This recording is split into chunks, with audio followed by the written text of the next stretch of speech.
নমস্কার বন্ধুরা, আজকে আরও একটি নতুন রেসিপিতে আপনাদের সবাইকে স্বাগত। আজকে চলে এসেছি কাঁচকলার একটি রেসিপি নিয়ে। একদম নতুন ধরনের এই রেসিপি তৈরি করে খেলে মুখে রুচি ফিরে আসবে। কাঁচকলার এই রেসিপি তৈরি করার জন্য আমি নিয়ে নিয়েছি দুটি বড় সাইজের কাঁচকলা। প্রথমে কাঁচকলার ওপরের আর নিচের অংশটাকে কেটে বাদ দিয়ে ফেলে দিচ্ছি। তারপর কাঁচকলার ওপরের যে সবুজ খোসাটা হালকা করে একটু ছাড়িয়ে নিচ্ছি। খুব বেশি মোটা করে এখানে খোসা ছাড়াবার দরকার নেই, শুধু ওপরের সবুজ খোসাটাকে হালকা করে ছাড়িয়ে নিলেই হবে। খোসা ছাড়িয়ে নেওয়ার পর কাঁচকলাটাকে ভালো করে ধুয়ে পরিষ্কার করে নিয়েছি। এবারে একটা ছোট ছিদ্রযুক্ত গ্রেটারের সাহায্যে কাঁচকলাটাকে আমি গ্রেট করে নিচ্ছি। বন্ধুরা, আজকের রেসিপি যদি আপনাদের ভালো লেগে থাকে তাহলে অনুরোধ রইল চ্যানেলটিকে সাবস্ক্রাইব করে ভিডিওটিতে একটি লাইক করার জন্য। আর যারা ফেসবুক পেজ থেকে ভিডিওটি দেখছেন তারা অবশ্যই পেজটাকে ফলো করে নেবেন। দুটো কাঁচকলা আমি গ্রেট করে নিয়েছি, আর গ্রেট করা কাঁচকলাগুলোকে আমি একটা পাত্রের মধ্যে নিয়ে নিচ্ছি। এখন কাঁচকলার মধ্যে দিয়ে দিচ্ছি হাফ চামচ হলুদ গুঁড়ো, হাফ চামচ লঙ্কার গুঁড়ো, দিয়ে দিলাম স্বাদ অনুযায়ী নুন। ঝালটা অবশ্যই আপনারা আপনাদের পছন্দ মতো দিয়ে দেবেন। সমস্ত উপকরণগুলোকে ভালো করে মিশিয়ে নিচ্ছি। এইভাবে কাঁচকলাটার মধ্যে নুন হলুদ বা মশলা মাখিয়ে রাখলে কাঁচকলাটা তাড়াতাড়ি কালো হয়ে যাবে না। কাঁচকলার সঙ্গে মশলাগুলোকে মাখিয়ে রেখে দিলাম। এদিকে একটা পাত্রের মধ্যে নিয়ে নিয়েছি একটা বড় সাইজের পেঁয়াজ কুচি। পেঁয়াজটাকে একটু ছোট ছোট টুকরো করে কেটে নিতে হবে। আর এখানে নিয়েছি 12 থেকে 15 কোয়া রসুন, আর এই রসুনের কোয়াগুলোকে আমি গ্রেট করে নেব। আর একটা পাত্রের মধ্যে আমি নিয়ে নিলাম 2 চামচ কালো সর্ষে। এটাকে জল দিয়ে আমি ভিজিয়ে রাখলাম, পরে এর একটা মিহি পেস্ট তৈরি করে নেব। এবার চলে এলাম সরাসরি রান্নার পদ্ধতিতে।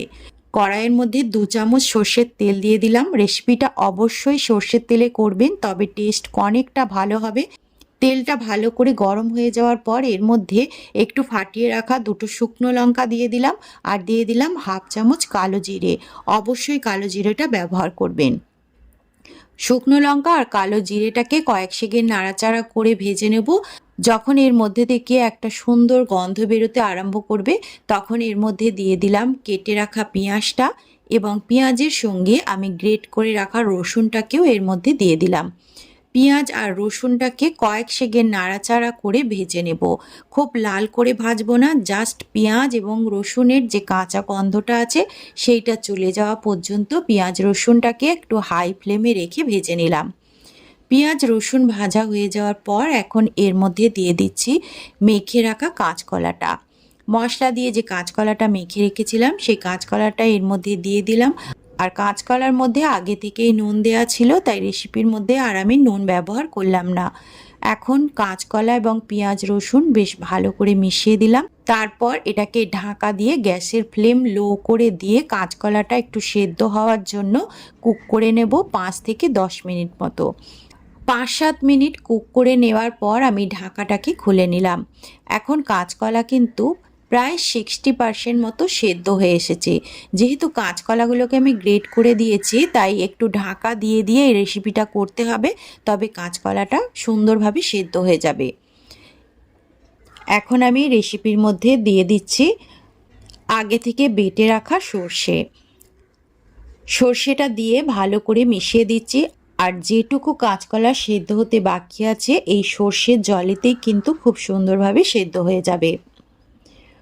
সব কিছু ভালো করে মিশিয়ে দেওয়ার পর এর মধ্যে মিক্সিং জার ধোয়া কিছুটা জল দিয়ে দিলাম। এর মধ্যে অল্প পরিমাণে একটু টেস্টটাকে ব্যালেন্স করার জন্য চিনি ব্যবহার করছি, যাতে কাঁচকলার মধ্যে যে কষা ভাবটা থাকে সেই টেস্টটা ব্যালেন্স হয়ে যায়। চিনিটাকে ভালো করে মিশিয়ে দিয়ে আবার এটাকে ঢেকে দিচ্ছি। এইভাবে ঢেকে গ্যাসের ফ্লেমটাকে লো করে 5 থেকে 7 মিনিট আবারও কুক করে নিলাম। এখন ঢাকাটা খুলে নেওয়ার পর দেখে নিচ্ছি যে কাঁচকলাটা ভালোভাবে সেদ্ধ হয়েছে কিনা। কাঁচকলা পারফেক্টভাবে সেদ্ধ হয়ে গেছে। এখন কিন্তু আর ঢাকা দেওয়ার প্রয়োজন নেই। এখন আমি কাঁচকলার এই মিশ্রণটাকে গ্যাসের ফ্লেমটাকে একটু হাইতে রেখে অনবরত নাড়াচাড়া করে যাব যতক্ষণ না পর্যন্ত সমস্ত জলটা শুকিয়ে যাচ্ছে এবং কাঁচকলা এবং পেঁয়াজ রসুন ভাজার একটা সুন্দর গন্ধ বেরিয়ে আসছে। এই রেসিপিটা বিশেষ করে গরম ভাতের সঙ্গে খেতে অসাধারণ লাগে।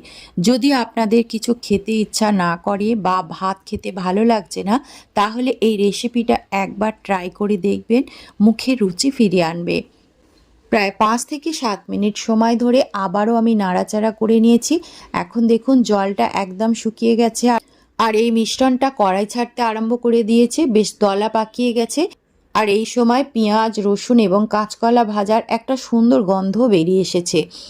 রেডি হয়ে গেল কাঁচকলা বাটার রেসিপি। গরম ভাতের সঙ্গে পরিবেশন করুন, খেতে অসাধারণ লাগে। আজকের রেসিপি কেমন লাগলো অবশ্যই জানাবেন। আজ তাহলে এই পর্যন্তই, দেখা হবে পরবর্তী রেসিপিতে। ধন্যবাদ।